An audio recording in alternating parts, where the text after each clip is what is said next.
with the Democratic Party. You heard it here first. No vision, no plan. They're totally fine with a male with testicles beating the shit out of women, spiking volleyballs in their freaking face and sending them to the hospital. It's no. It's unbelievable that I'm happy you're exposing yourself because he nailed it. This is why your party is going to keep losing. The PBD podcast host Vinny Oshana went on to Piers Morgan Uncensored and took down an entire panel of woke leftists, including this idiot right here, Tim Miller, who was on the verge of tears and is often on the verge of tears whenever he gets confronted by someone like Vinny Oshana from the PBD podcast. Let's get into this clip here from Piers Morgan Uncensored, where this PBD podcast host, Vinny Oshana, takes down this entire panel of woke idiots, including this idiot right here, Tim Miller. Let's check it out. And get some new, young, fresh blood and thinking into the party, which I would completely concur with. You know, when you see the likes of Nancy Pelosi and Chuck Schumer and these others, you just think you've got to move on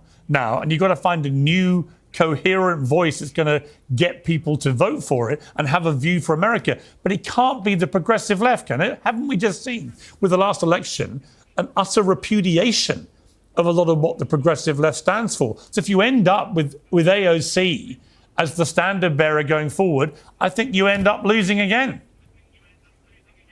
Frankly, I disagree. I mean, Harris, especially after the DNC, was campaigning with Liz Cheney, trying to present herself as like this moderate Nikki Haley, Kamala Harris voter that obviously didn't really exist, or at least not in huge numbers.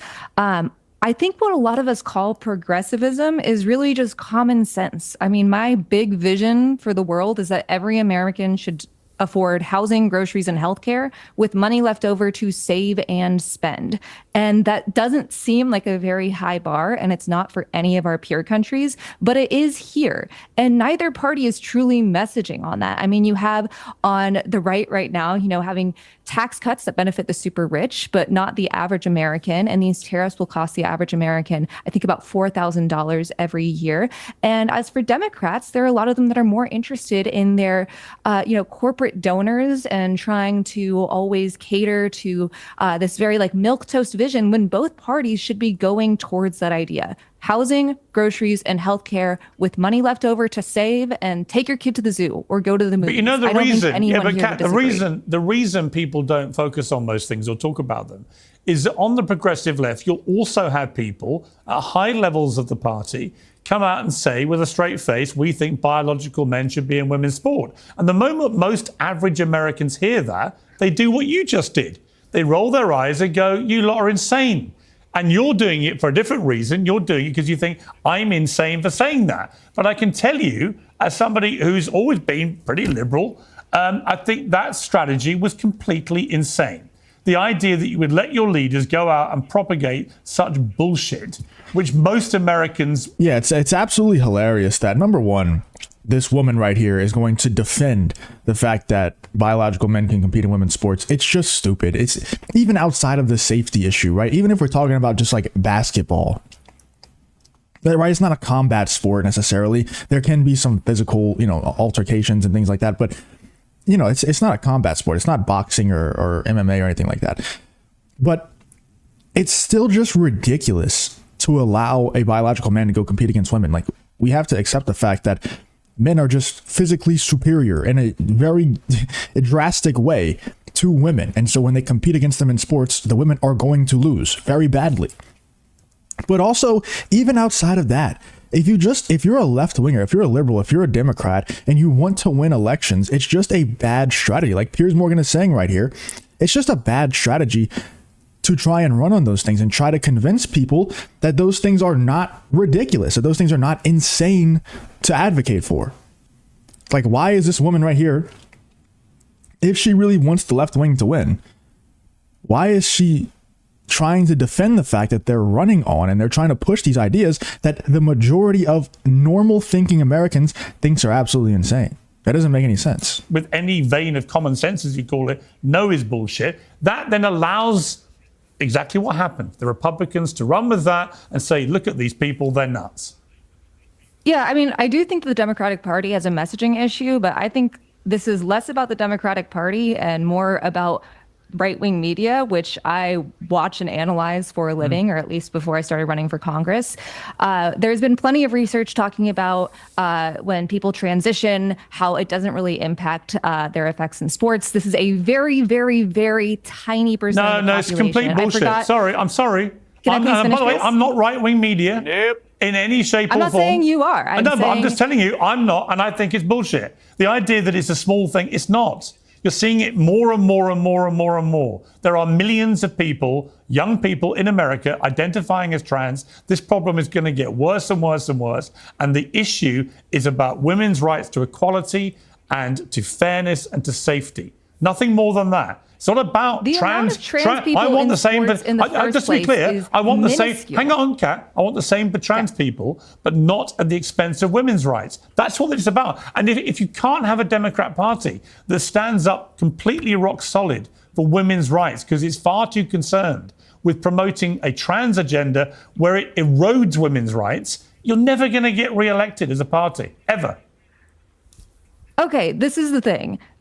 Trans people's existence, and even like the 40 people that are in sports, isn't the big issue with women's rights. It isn't a women's rights issue. But it becomes one when you support Can I please finish? obvious unfairness. That's the point. Can I please finish? Sure.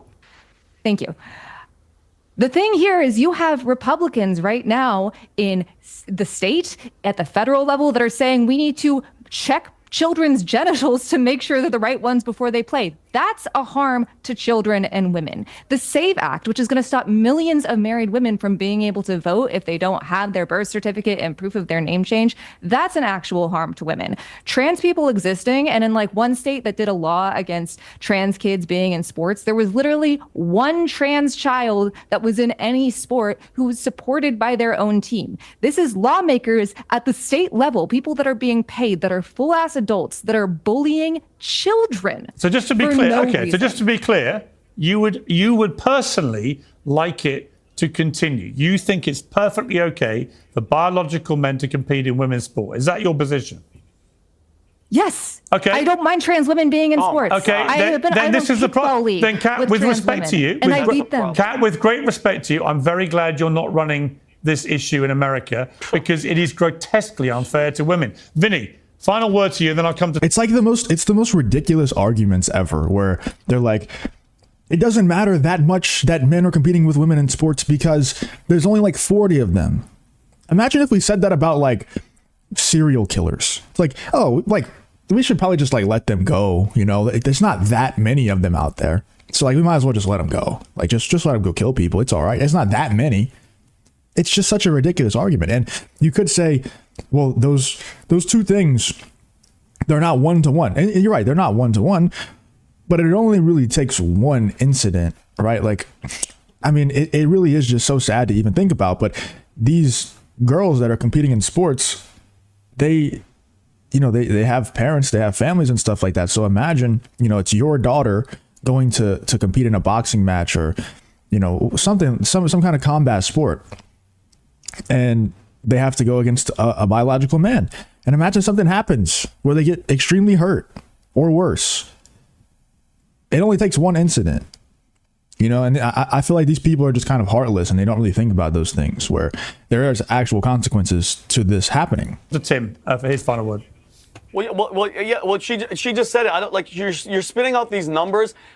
If one man tries to take away a scholarship from a female, that's anti-woman, and for you to sit there and act like it's not a freaking problem, it's happening more and more, like Piers said, every single day. And that's the problem, is this low number talk. If one girl is being affected, and if there's men and women's bathrooms, you guys make it seem like we're just coming out of thin air. And that's the problem, Piers, with the Democratic Party. You heard it here first. No vision, no plan. They're totally fine with a male with testicles beating the shit out of women, spiking volleyballs in their freaking face and sending them to the hospital.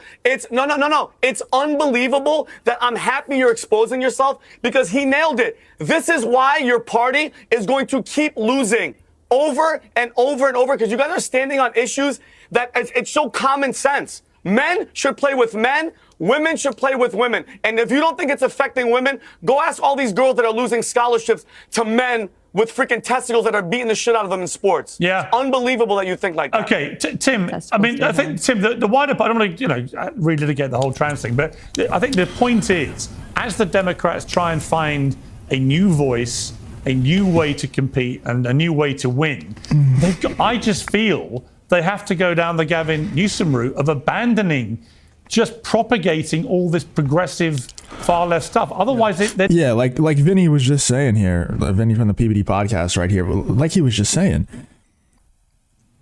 if you can't, like, you tried your best to convince people that this lunacy is common sense. They tried their absolute best, right, to convince people that men competing in women's sports is normal, men using women's bathroom is normal, and all this stuff.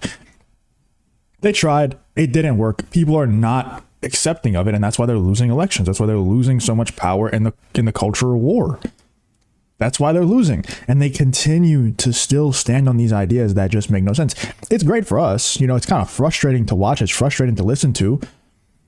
But it's good because that means that, you know, our side gets to win more elections and get more power. But it's craziness that they still stand on these things when they know it's going to lose them elections, because they know deep down in their brain that it's not common sense. They know it doesn't make sense. I don't understand why they stand on it. So I just don't get it. they're just unelectable. Yeah, so just two thoughts on this. Just one really quick on the moral bankruptcy of Vinny's position. I have a more nuanced view than Kat does on trans women in sports, but the idea that having one trans woman in a swimming meet is unacceptable, but I don't care if I wrongly sent, but I don't care, but you don't care apparently if we wrongly sent one person to a concentration camp in El Salvador. If we you don't care about due process. No. You said you don't care about due process. Two different points. You're conflating two different points. No, I'm not. Two different points. Let me guess. And you're using the word concentration camp. Tim, you're using the word concentration camp. So you're one of those people that's like, Trump is Hitler. Again, your dumbass party has watered down the name Hitler. The name Hitler isn't even strong anymore. Because you know what? You compare him to Trump, people go, oh, if Hitler's like Trump, then he's not bad. Stop saying that, guys. That's stupid rhetoric. Concentration camp. You're an illegal gang member. Get the fuck out of my country. Period. You don't belong here. You have deportation orders. You're not supposed to be here. You beat your wife. Okay, listen. Bro, we've got. Unfortunately, we have to wrap it there. All I would say is, Tim, in relation to your point, Tim, I actually think it is wrong to deport people to prisons in El Salvador without proper due process. It's a much more well, Vinny, I have not seen yet enough evidence for my liking that this guy was a member of that gang. If there is, why would you? Hang on. If there is, they have to show you? If there is, put it out there. If there is, put it out there, and then I may change my mind. But until I see it, I'm afraid I'm not satisfied. I also think the trans issue is important. They're lying? Well, let's wait and see. Are they lying, Piers? Let's wait and see. Yes. Yeah, Vinny absolutely annihilated these two woke idiots. Tim Miller, I'm not sure who this girl is right here, but she got absolutely dominated by Vinny here from the PBD podcast. Let me know in the comments, though, what you guys think about this Piers Morgan Uncensored episode, where Vinny Oshana from the PBD podcast went on Piers Morgan and destroyed Tim Miller and the rest of this woke panel on multiple different issues. Let me know in the comments what you guys think about Vinny versus this Piers Morgan panel.